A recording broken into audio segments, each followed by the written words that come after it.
Welcome to X smart academic centre. Hello बच्चों, कैसे हैं आप सब। उम्मीद करते हैं अच्छे होंगे और इस कोरोना महामारी में आप घर में रहिए, सेफ रहिए, सुरक्षित रहिए।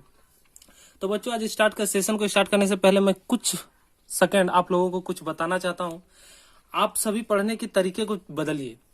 पढ़ने का तरीका बदलिए कहने का अर्थ यह है कि आप डेली मॉर्निंग में उठ के जब आपका आंख खुलता है, आप अपने मस्तिष्क पर वो टारगेट फिक्स कीजिए कि आज हमें क्या करना है, हमें आज क्या क्या करना है। इस टारगेट को आपको फिक्स करना होगा और किसी भी हालत में उस टारगेट को पूरा करना है। आप छोटा से छोटा टारगेट रखिए, पर रखिए जरूर। हम आपको डेली 5 से 7 क्वेश्चन करवा रहे हैं 2 टाइम में। आप उस 5 से 7 क्वेश्चन को एकदम उससे रिलेटेड जितने प्रश्न है सारे को करने का कोशिश कीजिए। और हम ये नहीं कहेंगे कि मैथ में साथ साथ साइंस का, इंग्लिश का, हिंदी का, इन सभी का थोड़ा थोड़ा टारगेट फिक्स कीजिए। एक ही क्वेश्चन फिक्स कीजिए टारगेट पे, 2 ही क्वेश्चन फिक्स कीजिए, पर कीजिए। और उस टारगेट को पूरा करने में अपना पूरा 100% दीजिए। और टारगेट ऐसा होना चाहिए कि आपके एग्जाम के अंत तक वो सारा चीज आपको मिल जाए जो आपको चाहिए। और ऐसा नहीं कि आप शुरू में ही टारगेट को बढ़ा लीजिए। आप धीरे धीरे आपका टारगेट ऑटोमेटिक बढ़ेगा। आज आप 1 क्वेश्चन का टारगेट रखते हैं तो कल आपका 2 क्वेश्चन का टारगेट होगा। इस तरह से करते करते करते करते आपका टारगेट इतना अच्छा हो जाएगा, आपका मस्तिष्क पर इतने सारे सवाल, इतने सारे कॉन्सेप्ट लोड हो जाएंगे कि एग्जाम के पहले तक आपको किसी से मदद की आवश्यकता नहीं पड़ेगी। ओके बच्चों, तो हमारा अपना चैनल, आपका अपना चैनल एक्स स्मार्ट एकेडमी को सब्सक्राइब करें, लाइक करें, शेयर करें और हर जरूरतमंद तक पहुंचाएं। अगर इससे आपको थोड़ा सा भी फायदा होता है तो आप इसे शेयर करें और सब्सक्राइब करें। जैसे ही आप हमारे YouTube चैनल को सब्सक्राइब करेंगे, आपको बगल में एक बेल आइकन दिखेगा और बेल आइकन को जैसे आप प्रेस करेंगे आपको 3 ऑप्शन दिखेगा। 3 ऑप्शन में सबसे ऊपर ऑल का ऑप्शन आपको चूज करना है, जिससे हमारा वीडियो का नोटिफिकेशन आपके पास सबसे पहले पहुंचे और हमारा हर एक वीडियो आपके लिए फायदेमंद हो। तो चलिए बच्चों, हम लोग आगे क्वेश्चन की ओर चलते हैं। हम लोग निर्देशांक ज्यामिति का 7.2 एक्सरसाइज पर पहुंचे हुए थे। तो आज हमारा टारगेट है कम से कम 4 क्वेश्चन करने का। देखते हैं आज कितना हो पाता है। आज हम लोग क्वेश्चन नंबर 4 डिस्कस करेंगे। क्वेश्चन नंबर 4 में क्या कह रहा है, ध्यान से देखिए। क्वेश्चन नंबर 4 कह रहा है कि बिंदुओं -3, 10 और 6, -8 को जोड़ने वाला रेखाखंड को बिंदु -1, 6 किस अनुपात में विभाजित करता है। हम आप लोगों को पहले ही बताए थे विभाजन सूत्र बताते क्रम में ही कि इस प्रकार का जो क्वेश्चन होता है वो 2 ही सवाल क्रिएट करता है। 2 ही सवाल क्रिएट करता है कहने का अर्थ है, हम आप लोग को बताए हुए थे ये कि देखिए, या तो आपको अनुपात पूछ देगा या तो फिर उस पॉइंट का निर्देशांक पूछ देगा, है ना। इस बात को ध्यान रखिए। तो आप लोग देख चुके थे कि क्वेश्चन क्या पूछेगा, या तो M1 M2 का रेशियो पूछेगा या फिर P का निर्देशांक पूछेगा। तो चलिए आइए हम लोग, तो देखिए क्वेश्चन नंबर 4 क्या बोल रहा था कि 2 बिंदु दिया हुआ है A और B और P। तो बोल रहा है कि ये दोनों बिंदुओं की जो दूरी है, इन दोनों दूरियों को ये निर्देशांक जो है वो किस अनुपात में बांटेगा। तो सीधा सा एक कॉन्सेप्ट याद रख लीजिए, जब भी आपको अनुपात निकालने के लिए बोलेगा, तो हमेशा आप अनुपात मान लीजिएगा K/1। क्या मान लीजिएगा? K/1। हमेशा इस बात को एकदम माइंड में सेट कर लीजिए कि जब भी अनुपात निकालने बोलेगा तो K/1 हम मानेंगे और सीधे क्वेश्चन को सॉल्व करते जाएंगे। कोई इसमें दिक्कत नहीं आएगी। सबसे पहले हम इसको x और y को अलग अलग करके भी सॉल्व कर सकते हैं, साथ में भी सॉल्व कर सकते हैं, कोई दिक्कत नहीं है। और वही सूत्र लगेगा विभाजन सूत्र। तो देखिए विभाजन सूत्र हम लोग लगाए हुए थे, विभाजन सूत्र से हम लोग काम करेंगे। देखिए P-1, 6 जो हमारा दिया हुआ था बिंदु, और इसमें हम फॉर्मूला में सेट कर दिए M1x2 + M2x1 by M1 + M2 के फॉर्म में इसको हम सेट कर चुके हैं। इसी सेट से हम लोग आगे बढ़ेंगे। या तो आप इसको अलग अलग कर सकते हैं अभी ही, या नीचे सॉल्व करने के बाद आप अलग अलग कर सकते हैं। देखिए जब हम लोग यहाँ -1 के बराबर लेंगे तो पहला वाला x का होता है और ये x का होता है, तो x को x के साथ और y को y के साथ। तो देखिए क्या हो गया, यहाँ पर इसको हम इंटू करेंगे तो क्या हो जाएगा, 6k ± -3/k+1, और यहाँ पर आ जाएगा -8k + 10/k+1। ये मेरा आ गया किसके बराबर, -1, 6 के बराबर। ठीक है, ये आ गया। आप इसको अलग कर सकते हैं, अलग कर दीजिए। 6k - 3/k+1 = -1, और यहाँ हो गया -8k + 10/k+1 = 6। देखिए इसको कंपेयर हम लोग कर लिए हैं। अब इस कंपेयर को करने के बाद हम लोग इसको सॉल्व कर देंगे, सीधा डायरेक्ट सॉल्व करेंगे। देखिए 6k - 3 इधर डिवाइड में उधर जाएगा, मल्टीप्लाई में -1 के साथ इंटू होगा तो सब माइनस हो जाएगा। और यहाँ पर इसको भी उसी तरह से करेंगे, -8k + 10 = 6 के साथ इंटू होगा तो 6 के प्लस 6। देखिए आप दोनों में से किसी एक को सॉल्व करके आप आंसर ला सकते हैं, दोनों में से किसी एक को सॉल्व करके आप आंसर ला सकते हैं। आपको एक ही करना है, लेकिन हम सिर्फ दिखा दे रहे हैं कि देखिए दोनों को सॉल्व करने से एक ही आंसर आएगा, उस चीज को हम दिखाना चाहते हैं। तो 6 के ये इधर आएगा तो हो जाएगा माइनस प्लस हो जाएगा के, यहाँ पर -1 था और ये माइनस उधर चला जाएगा तो +3। सब इक्वेशन सॉल्व करने आता ही होगा सबको। 8 के ये प्लस में इधर आएगा तो -6 के, यहाँ 6 ये प्लस में उधर जाएगा तो -10। ध्यान दीजिएगा 6 + 1 7 के हो जाएगा और यहाँ -1 + 3 2 हो जाएगा। और यहाँ पर भी वही कंडीशन होगा, -14 होगा के और यहाँ पर हो जाएगा -4। तो k इक्वल टू मेरा क्या आया 2/7 और यहाँ पर भी देखिए 2/7 ही आ रहा है मेरा। k इक्वल टू -4/14 कहने का अर्थ है माइनस माइनस कटा 2 से 2 बार में 2 से 7 बार में, यानी 2/7 बोल ही रहते हैं हम कि दोनों में एक ही आएगा। तो हमारा जो अनुपात होगा m1 अनुपात m2 जो होगा वो क्या होगा k1 अनुपात बराबर होगा 2:7। उसी तरह से यहाँ हो जाएगा 2:7 और यही मेरा होगा एग्जैक्ट आंसर। तो देखिए हम लोग क्वेश्चन नंबर 5 को अब सॉल्व करेंगे। क्वेश्चन नंबर 5 क्या कह रहा है कि वह अनुपात ज्ञात कीजिए जिसमें बिंदुओं a माने 1, -5 और b -4, 5 को मिलाने वाला रेखाखंड x अक्ष से विभाजित होता है। इस विभाजन बिंदु के निर्देशांक भी ज्ञात कीजिए।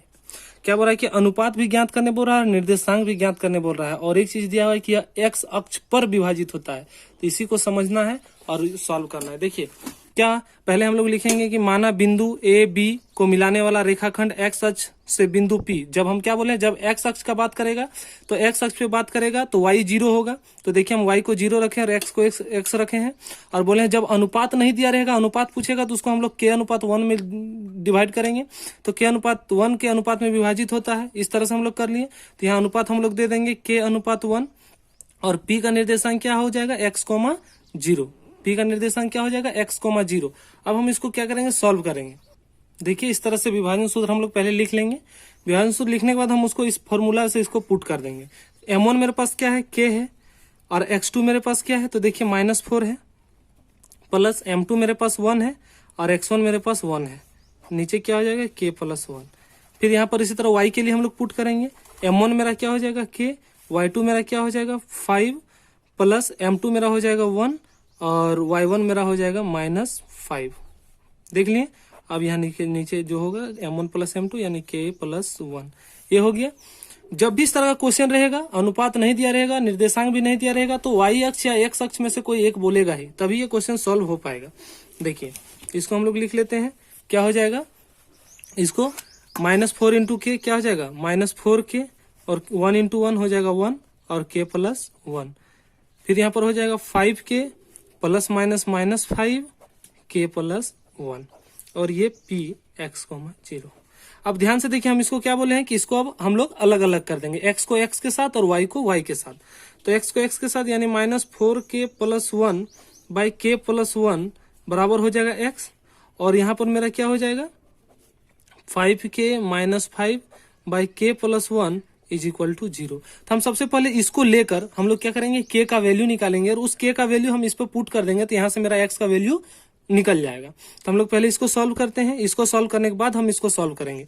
तो देखिए 5k - 5 = 0 k+1 यहाँ पर जो है ये तो उधर जाके इंटू होगा तो क्या हो जाएगा टोटली 0 हो जाएगा। टोटली क्या हो जाएगा 0। तो 5k = क्या हो जाएगा 5, ये माइनस में उधर जाएगा प्लस में, तो k बराबर हो जाएगा 5/5 यानी ये हो जाएगा आपका 1। k का वैल्यू क्या हो गया 1 हो गया, 1 हो गया। अब इसी k का मान आप नीचे लिखिएगा, हम यही बगल पे लिख देते हैं। k का मान रखने पर, k का मान रखने पर कहाँ रखेंगे इस समीकरण में हम लोग रखेंगे। तो क्या हो जाएगा -4 × 1 + 1 बाय 1 + 1 = x। इसी समीकरण से हम लोग x का मान निकाल लेंगे। 1 से इंटू होगा तो 4, यहाँ 1 और ये 1 1 यहाँ पर हो जाएगा 2 और यहाँ हो जाएगा x। -4 और +1 जब माइनस होगा तो 3 हो जाएगा और ये इंटू होगा तो क्या हो जाएगा 2x। तो 2x = क्या हो जाएगा -3, तो x = हो जाएगा -3/2। यही मेरा एग्जैक्ट आंसर होगा x के लिए और ये मेरा हो जाएगा अनुपात के लिए। तो अनुपात मेरा हो जाएगा क्या k/1 होता है, तो यहाँ पर 1/1 हो जाएगा और p जो पॉइंट है x,0 इसका वैल्यू हो जाएगा क्या और -3/2 और ये 0। तो ये रहा मेरा क्वेश्चन नंबर 5 का सोल्यूशन। थोड़ा कैमरा के डिस्टरबेंस से आप लोग इधर नहीं देख पाए, तो अब देख लीजिए हम क्या किए थे। -4 + 1 को यहाँ कैलकुलेशन करके -3 और ये 2x, ये 2 जाके उधर इंटू हो गया, 2x बराबर -3 हो गया, x = -3, इसको इधर ले आए डिवाइड में 3/2। तो यही मेरा आंसर होगा k यानी 1:1 में, और इसका आंसर हो जाएगा -3/2, 0। देखिए अब हम क्वेश्चन नंबर 6 देखेंगे। क्वेश्चन नंबर 6 क्या कह रहा है? कह रहा है यदि बिंदु 1, 2, 4, y, x, 6 और 3, 5 इसी क्रम में लेने पर एक समांतर चतुर्भुज के शीर्ष हो तो x और y ज्ञात कीजिए। तो जैसे समांतर चतुर्भुज बोलता है तो आपके दिमाग में एक बात आना चाहिए, एक बात क्लिक करना चाहिए कि समांतर चतुर्भुज में क्या क्या प्रॉपर्टीज होता है। समांतर चतुर्भुज का क्या क्या गुण होता है कि उसके आमने सामने की भुजा समान, और उसका जो विकर्ण होता है, विकर्ण वो एक दूसरे को समद्विभाजित करता है, यानी 2 बराबर भागों में बांटता है। तो इसमें हम लोग वही कॉन्सेप्ट लगाएंगे कि उसके विकर्ण एक दूसरे को 2 बराबर भागों में बांटते हैं, और उसी कॉन्सेप्ट से ये क्वेश्चन हमारा सॉल्व हो जाएगा। एक बात और कहना चाहेंगे, अगर अभी तक आपने अपना चैनल एक्स स्मार्ट एकेडमी को अगर सब्सक्राइब नहीं किया है तो सब्सक्राइब कर ले, और साथ ही साथ उस बेल आइकन को दबा दे जो बगल में रहता है। उसको दबाने से आपको ऑल का एक ऑप्शन दिखेगा, उस ऑल पे क्लिक कर लीजिएगा, जिससे क्या होगा कि सबसे पहला नोटिफिकेशन आपके मोबाइल पे मेरा आएगा। तो आइए देखते हैं हम लोग क्वेश्चन नंबर 6। क्वेश्चन नंबर 6 हम लोग देखेंगे। तो क्वेश्चन नंबर 6 में देखिए मैंने एक समांतर चतुर्भुज बना लिया है, और इसे समांतर चतुर्भुज के शीर्ष जो दिया हुआ है उस शीर्ष को मैंने क्रमबद्ध, जिस तरह क्रम से बोला उस तरह क्रमबद्ध से पुट कर लिया है। अभी हमने बोला कि इसमें हम लोग विकर्ण वाला कॉन्सेप्ट लगाएंगे। विकर्ण वाला कॉन्सेप्ट करने का मतलब ये जो है एक दूसरे को समद्विभाजित करता है। समद्विभाजित मतलब 2 बराबर भागों में बांटता है। तो यहाँ का जो शीर्ष होगा वो दोनों के लिए बराबर होगा। यहाँ ओ अगर हम मान ले तो यहाँ का जो शीर्ष होगा वो दोनों के लिए बराबर ही होगा, जो भी होगा बराबर होगा। तो देखिए क्या होता है कि समांतर चतुर्भुज के विकर्ण एक दूसरे को समद्विभाजित करते हैं। क्या कहते हैं कि समांतर चतुर्भुज के विकर्ण, ये विकर्ण जो है एक दूसरे को समद्विभाजित करते हैं, यानी बराबर भागों में बांटते हैं, यानी ये हिस्सा इसके बराबर और ये हिस्सा इसके बराबर होता है। तो बराबर भाग को से बांटते हैं, इसलिए हम लोग यहाँ मध्य बिंदु निर्देशांक लगाएंगे। क्या लगाएंगे? मध्य बिंदु निर्देशांक।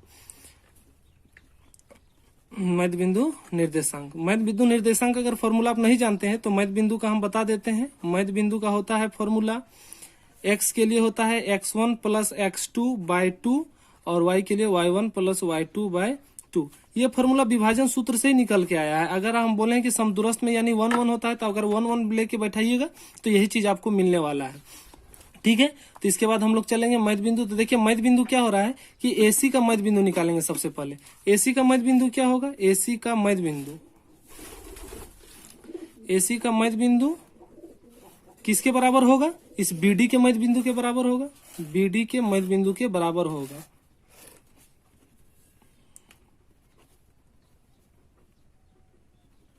मध्य बिंदु के बराबर होगा। ठीक है, तो AC का मध्य बिंदु हम लोग जैसे निकालेंगे इस जगह पर, तो x x को जोड़ेंगे, y y को जोड़ेंगे, यानी 1 + x/2 और 2 + 6/2। ये मेरा हो गया AC के तरफ। और BD के तरफ अगर हम निकालेंगे तो 4 + 3/2 और y + 5/2। ये मेरा हो गया। क्यों? ये दोनों x x का कोऑर्डिनेट होगा, x x का निर्देशांक होगा, और ये y y का निर्देशांक होगा। तो इसी को जब हम लोग तुलना करेंगे तो तुलना करने पर हमें क्या मिलेगा? यहाँ आप लोग की सुविधा के लिए हम लिख दे रहे हैं, तुलना करने पर। क्या? तुलना करने पर x को x के साथ, तो x को x के साथ हम लोग क्या लिख सकते हैं? 1 + x/2 = इसको जोड़ के लिख देते हैं 7/2। और y के लिए हम लोग क्या करेंगे? तुलना करेंगे, 2 + 6/2 बराबर y + 5/2। ठीक है, अब हम लोग इसको क्या करते हैं? क्रॉस मल्टीप्लीकेशन करते हैं, है ना। तो जब 2 से इंटू करेंगे तो क्या होगा? 2x + 2, और यहाँ पर 2 × 7 क्या हो जाएगा? 14, और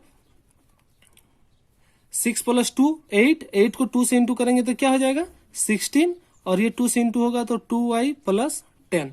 यहाँ से मेरा y का मान और यहाँ से मेरा x का मान निकल जाएगा। तो 2x बराबर हो जाएगा 14 - 2, तो x बराबर हो जाएगा क्या? यहाँ से घटेगा तो हो जाएगा 12, और ये 2 डिवाइड में इधर मल्टीप्लाई में तो इधर आके हो जाएगा डिवाइड, यानी x बराबर 6 आ जाएगा। और y बराबर मेरा क्या आएगा देखते हैं। इस पूरे को इधर ले आते हैं, 2y, तो इधर 16, 10 इधर से उधर जाएगा तो माइनस में, तो y बराबर क्या हो जाएगा? यहाँ पर हो जाएगा 6 और ये हो जाएगा 2, यानी y बराबर हो जाएगा 3। तो x बराबर 6 और y बराबर 3, यही मेरा एग्जैक्ट आंसर होगा। ठीक है, देख लीजिए ये मेरा सोल्यूशन है ना। y को अलग से और x को अलग से हम लोग सॉल्व करेंगे, ठीक है। देखिए हम लोग क्वेश्चन नंबर 7 करेंगे। क्वेश्चन नंबर 7 में क्या कह रहा है कि बिंदु A के निर्देशांक ज्ञात कीजिए जहां AB एक वृत्त का व्यास है जिसका केंद्र 2, -3 है तथा B के निर्देशांक 1, 4 है। तो जैसे यहाँ पर वृत्त बोला तो आपके पास डायरेक्ट दिमाग में क्लिक होना चाहिए कि वृत्त का क्या क्या कंडीशन होता है, इसके व्यास के साथ क्या क्या संबंध होता है। तो व्यास जो होता है वो केंद्र पर 2 बराबर भागों में बंटता है और यहाँ पर हम लोग मध्य बिंदु का फॉर्मूला लगाकर हम लोग इसको सॉल्व करेंगे। तो देखिए क्या दिया है, हम लोग दिया है कि AB एक वृत्त का व्यास है, AB एक वृत्त का व्यास है जिसका केंद्र O तो 2, -3 है, ठीक है। और B दिया हुआ 1, 4 और हमको A निकालना है। तो हम मान लें बिंदु A जो है वो x, y है। तो यहाँ से हम लोग इसको फाइंड करें। देखिए वृत्त से क्या हम लोग जानते हैं कि केंद्र O जो है वो व्यास AB का मध्य बिंदु होता है, ठीक है। तो AB के मध्य बिंदु का निर्देशांक जो होगा वो O के निर्देशांक के बराबर होगा। तो AB के मध्य बिंदु का निर्देशांक हम बोले हैं, क्या बोले हैं कि सर x को जोड़ेंगे 2 से डिवाइड करेंगे, y को जोड़ेंगे और 2 से डिवाइड करेंगे। तो यहाँ पर मेरा क्या हो जाएगा, देखिए x + 1/2 हम x और x को जोड़ रहे हैं और ये मेरा हो जाएगा y + 4/2, y + 4/2 और O का निर्देशांक मेरा क्या है 2, -3। यहीं पर हम लोग तुलना कर लेंगे। क्या कर लेंगे, तुलना कर लेंगे। तुलना करने पर ये क्या हो जाएगा, ये इसके बराबर हो जाएगा और ये इसके बराबर हो जाएगा, यानी x + 1/2 = 2 हो जाएगा और y + 4/2 = -3 हो जाएगा, ठीक है। यहां से हम लोग x और y का मान निकाल लेंगे। तो x + 1 बराबर क्या हो जाएगा, ये उधर जाएगा इंटू हो जाएगा 4 और यहाँ पर हो जाएगा y + 4 = -3 के साथ इंटू होगा तो -6। x = हो जाएगा 4 - 1 यानी x = 3 आ गया। उसी तरीके से हम लोग y का मान निकाल लेंगे। y = हो जाएगा -4 -6 -4 तो y = हो जाएगा -10। तो x = 3 और y = -10, ये मेरा आंसर रहा। यही आज हमारा लास्ट क्वेश्चन था, क्वेश्चन नंबर 7।